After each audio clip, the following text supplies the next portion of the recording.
Now, NPS, which is Net Promoter Score, is a number that is harder to track than you may initially think. But don't worry, because in this video, I'm going to show you exactly what NPS is, how to actually calculate it with an example, and then I'll also show you automation you can use along with the free Google spreadsheet that you can literally just copy straight from me and begin tracking NPS the right way in your agency. Not wasting anyone's more time, let's go into exactly what NPS is. So the way that I initially thought NPS worked was you send a form to your clients at a set period. So let's say once a month, once a quarter, wherever it may be. And then from that form, you basically want to ask them, how likely are you to recommend us to a family, friend, or a colleague? Obviously, depending on your specific audience. Once you had all those responses, you will then calculate the average for everyone's scale of 1 to 10, 1 being the lowest and 10 obviously being the highest. And then that average of the scale of 1 to 10 is your NPS. But this is not right. This is not how you calculate NPS. The reality is that NPS is actually rated on a scale of minus 100% to 100%. And the way you actually track it is a bit different than you may initially think. How it works is you still have the same process, right? Where on a regular basis, you're basically asking your clients how likely they are to actually recommend you to a person. However, you're not just calculating average on a scale of 1 to 10 because different numbers mean different things. And this is exactly how it works. If someone rates you anywhere from 0 to 6, that counts as minus 1. So if, for example, if you were to ask them, how likely are you to recommend me to family and friends? And they respond with a 6, that's still a minus 1 point. If they say anywhere from 7 to 8, that counts as nothing, so it's a 0. And if they say anywhere from 9 to 10, these are the people that actually can promote you, so that counts as plus 1. And the way the NPS formula actually works is you're calculating the percentage of people that are promoters, the percentage of people that are detractors, and then that gives you an NPS percentage. And just for context, guys, the average NPS percentage is about 30%, so relatively low. Anything below 20 is considered bad. And obviously, if you're negative, then you know you're not going the right direction. In terms of the NPS formula, like I said, it's quite simple. You basically figure out the promoters, which will be the plus ones or the percentage of plus ones over the whole group that you're actually going to be surveying. And then the detractors, which is the percentage of the minuses one over the whole group that you're actually surveying. So just to be clear, guys, you're still asking people how likely they are to actually recommend you to a friend. Well, from that response, you're not taking out face values. You're not getting an average on a scale of 1 to 10. And I think just the easiest way to kind of explain this is to give you an example. So let's get straight into it. Let's say I was doing an example calculation and I were to ask someone how likely you actually are to recommend us, and this is the numbers I got. So I had 8 people that rated me a 5 out of 10. I had 4 people that rated me a 6, 3 people that rated me a 7, 10 people that rated me a 8, and 15 people who rated me a 9, along with 4 people that gave me a 10 out of 10 in terms of how likely they are to actually recommend it. What I previously thought is that you basically would take an average of this and try to figure out where you're on a scale of 1 to 10. But once again, that is wrong. We need to use the NPS formula, which is NPS equals percentage of promoters minus percentage of demoters or detractors. I'll try and make it fit. You can't see that anymore. Let me know if you can read my handwriting, guys.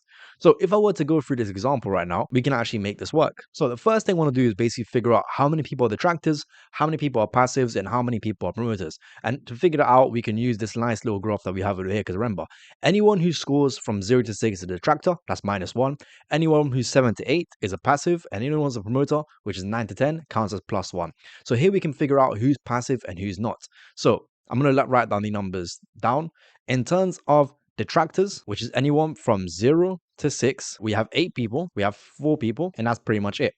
In terms of passives, which is once again 7 to 8, we have 3 people here, and we have 10 people who give us an 8. So that's 12. I hope you can still see that. Yeah, you can. And that's 13. And then in terms of promoters, which is once again 9 to 10, we have 15 plus 4, which is equal to 19. So we basically figure out what our passive, detractors, and our promoters are. Now we can basically use this to figure out the percentages of each group. Now, before I do that, the probably easiest way to do this is to add them all first, so I have an idea of all the total responses. So for this, I want to add everything together. So I'll do 12 plus 13 plus 19, which is equal to 44 responses. And guys, I don't mean to make this a math lesson. Trust me, all I want to do is give you an example so you actually know how to calculate this, because this is a concept that I actually found quite difficult to first understand. Because once again, I thought it was a simple scale of 1 to 10, which obviously it isn't. So once we have all of this good stuff, we want to calculate the individual percentages. So the first thing I'll do is calculate the percentage of the detractors. So I'm going to put percentage of the detractors. And all that's going to be is the number of detractors over the total number of responses. So in this case, it will be 12 because that's how many people got the retracted over 44. And then to make a percentage, I'm going to times by 100. And this gives me around 27.3, I believe. Yeah, 27.3. Now I'm going to do the exact same thing and just calculate the percentage of promoters. We're not going to include the passives because, once again, they don't count as anything. They count as 0 points. So what I'm going to do, I'm just going to repeat the exact same thing. I'm going to do percentage promoters. And here I'm going to do the percentage, or the number of people, sorry, who are promoters over the total number of responses, which in this case is 19 over 44, which is about 50%, 43.2%. By the way, guys, I'm not a maths genius. I obviously have notes on the side. So cool. So now we have the percentage of detractors and we have percentage of promoters. In order to calculate our NPS, which is our net promoter score, all we have to do is the percentage of promoters subtracted from the percentage of detractors, which in this case is 43.2 minus 27.3, which is equal to 15.9%. So in this case, our NPS is 15.9. Now, you can get an understanding of how different this is from an average of a scale of 1 to 10. This gives you so much more insights. And just for context, guys, Apple has an NPS of 61. This is a hard number to get to 100%. I'm pretty sure it's unheard of, at least at scale. So the closer you are to 100, the better it is. The closer you are to 0, obviously in the negative side of things, the worse your NPS is. But why do you actually calculate this? I mean, why does it even matter? I think it kind of goes back to show you, or at least give you an understanding of how well you're doing compared to other people in your industry. NPS is quite a universal thing, right? So you can have these large corporations who track it on a regular basis. You can kind of compare it, even if you're on a smaller scale, right? A smaller agency, let's say doing around 60, 70K a month, wherever it may be. You can still kind of work this out for your agency and figure out how well you're doing compared to your competitors. The higher NPS is, the better you're doing in terms of client satisfaction, and the easier it will be for you to actually collect referrals. Now, I'm going to show you in a second how you can actually track NPS using both the Google Sheet that we created for you guys, along with a simple automation that you can implement to track this automatically. But before I do that, I want to show you how you can find the average for your specific industry. Because even though we have most people that are in the agency space watching this channel, if you are watching this from another perspective, from a different industry, I want to show you how you can actually figure out numbers. So this is quite a long list of responses I got for different NPSs, different industries. We have architecture, we have manufacturing, commercial construction, and if you go all the way to the bottom, we have digital and marketing agency. Now, this is probably the one that most people watching this care about, because once again, most people that are actually watching this are digital marketing agency owners. And you can see the average NPS was 30. Just 30. To me, guys, that seems pretty low. But then we have to consider at the same time that Apple, who's the dominant force for smartphones, at least in the UK, only has an NPS of 60. So 30, why seem quite low? But that's still something that's pretty hard to achieve. And obviously, guys, using the different things I talk about in my videos, like having the right systems, it'll be an easy way to actually improve your NPS score. Now, if you do want to see the NPS for a specific industry or want to check up the data, which you should, don't trust a random guy on YouTube with the orange hoodie. All you have to do, you can just Google something like NPS for, and I can put lead agency, I guess, whatever works. And obviously we have this nice little AI features from Google, but if I scroll down, I can find some much more data, such as from this company right here, which I think they actually sell services to track NPS, something like that. But if I go to scroll down, I can sign up to see different NPS scores for different industries and obviously compare it and talk about different ways I can actually improve it. Hey guys, sorry to interrupt the video. I just want to make a very, very quick note. If you're looking to set up skill-proof systems in your agency, then you can book a call using the first link in the description, or you can join our free community, the Skill-Proof Agency Hub. I won't help you improve your ads. I won't help you improve your scripting process. I won't help you get you more leads. But one thing we can help you with is improving your backend system so you can take on more clients at scale without ruining your client satisfaction. If that's something that you think you're struggling with and you want to know the solution that over 200 different agency owners are currently using in their agencies, then check out all the links in the description and let's work together to change your agency for the better. I'll let you get back to the video, guys. So let's talk about how you can actually track NPS, guys. I don't want to make this video too long. I want it to be very, very short, actionable impact that you can just get straight into actually tracking. So in order to track NPS, there's 3 different things you want to do. The first thing you want to do is set up a Google Sheet. Now, I've already done all the heavy lifting for you guys. You don't have to do anything in terms of this. All you have to do is just import it below. And if you don't want any of the resources I kind of talk about in this video or share in this video, you can access the first link in the description to get access to all of that. So what I've done is created this very, very simple sheet that automatically calculates the NPS for you. You can see you can have this nice little passive which shows you all the passive promoters, the detractors, all of that good stuff, and actually gives you NPS. You can also filter by different dates. such as last 30 days, last 90 days. And all it works is you just add the responses here in this nice little list.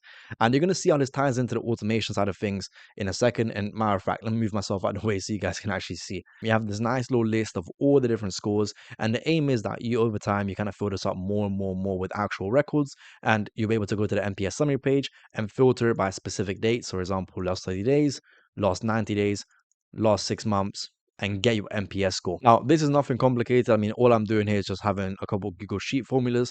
You guys can see here, I mean, you don't have to even get it from the link in the description. You kind of make it yourself. If I just kind of walk you through these formulas quickly, there you go. All it is simple Google Sheets formulas, and that you can obviously implement based on the calculations and the example calculation I showed you a second ago. So the Google Sheets are already set up for you guys. Obviously, you can access it using the first link in the description, or you can just make it by yourself by copying the formulas I just showed you. Now we need to move on to the second thing that you actually need to be able to start tracking NPS, and that's figuring out the collection. Now, the way I see it, there's two different ways to kind of make the collection. The first thing you can do is to have one of your customer success managers, or even yourself, depending on what stage you are in your agency, just verbally ask your clients on a call how likely they are to rate you on a scale of 1 to 10. And then obviously you just fill in the form. And I'll write this down just to make it super, super clear. In both cases, so you have case number 1, case number 2, you're still completing a form. The only thing you're changing is who's actually completing this form. So in case scenario number 1, it'll be you. In scenario number 2, you send this form straight to your clients and they complete it themselves. Now, for most people, I would recommend scenario number 1, just because on a call, you're much likely to get truer responses, and you might need to pester your clients a bit to complete a form. Obviously, it depends on your industry, but the easiest way to do it is obviously you do it and then you just fill in the form by yourself. Once again, in both scenarios, you're still sending them straight to a form and they go ahead and complete the form. It just kind of changes on who's actually completing the form. So once you figure out your collection method, whether it's your CSMs, whether it's you, or whether it's your clients, all you're going to do is direct them to a form. And then we're going to use a very, very simple automation to add this information to the Google Sheet. And obviously you can get your summaries. The automation is going to look something like this. So step number 1 is going to be form completion. Once again, doesn't matter who's completing that form, whether it's your CSMs, whether it's you, or whether it's even your clients, depending if you send it right to them, right? The first step or the trigger of this automation is going to be that form being completed. Once you've actually completed that automation, that now moves on to the second step, which is inputting that data into the Google Sheets. And you can't add an additional step to send a Slack message or whatever you want. However, this is literally as simple as it gets. This is all you need to track NPS. A simple automation that whenever the form is complete, it sends everything over to Google Sheets. And what you actually want to do, and I'll show you guys just to make this super, super clear, you basically want to add everything here. So you can add the name, you can add the email, the date obviously is very important, and the score that they actually rate you on the form. Just automatically import these in. Guys, this is nothing complicated, right? And, you know, I would go over the automation, but I don't even think it's worth it because it's such a simple two-step automation. If you are struggling with anything, you can ask ChatGPT. You can go over past videos on my channel. You can also join our Screw community, ask me a question. I can send it for you if it's that deep. But the automation is super, super simple. All you're doing is getting the form responses and processing the form responses into the Google Sheet. And just like that, you found a way to automatically track NPS in your agency because all the calculations are already taken care of for you. All you need to do is actually make the ask to your clients to actually get them to fill out the form, or obviously your CSMs, train them to actually direct your clients to fill out the form. And that's pretty much it, guys. You now know how to track NPS, which is Net Promoter Score, in your agency. There's a ton of different ways to do this. It is more of a lagging indicator rather than a leading indicator. However, it gives you a good idea of firstly where you are in the industry, but secondly, if you need to put more of a focus on different things such as referrals or customer success, then it's a great indication because now you know that you can put more resources into those departments. And this is something that, you know, after you've done the implementations, you can track again in 90, 60 days and get some sort of results or feedback on any progress you've made. Just thought I made this video, guys. I recently found out I didn't know how to track NPS properly. The good news is I've got employees that can do it for me, but I was educated by one of the people that I actually recently brought on. So I thought I'd share with you guys because I haven't seen anyone else talk about NPS in this manner. And I think it's a very, very useful number, or KPI, I should say, that you can actually track within your agency. If this video was valuable, let me know in the comments, guys. And thank you very much for watching. And I hope you start tracking NPS in your agency. Feel free to use all the links in the description for the free resources in this video. I made them for a reason. They're 100% free. So take 2 minutes of your time to just implement it in your agency because I guarantee it'll be a great game changer. Apart from that, guys, that's it from me. Thank you very much for watching. I'll catch you next time. Bye-bye.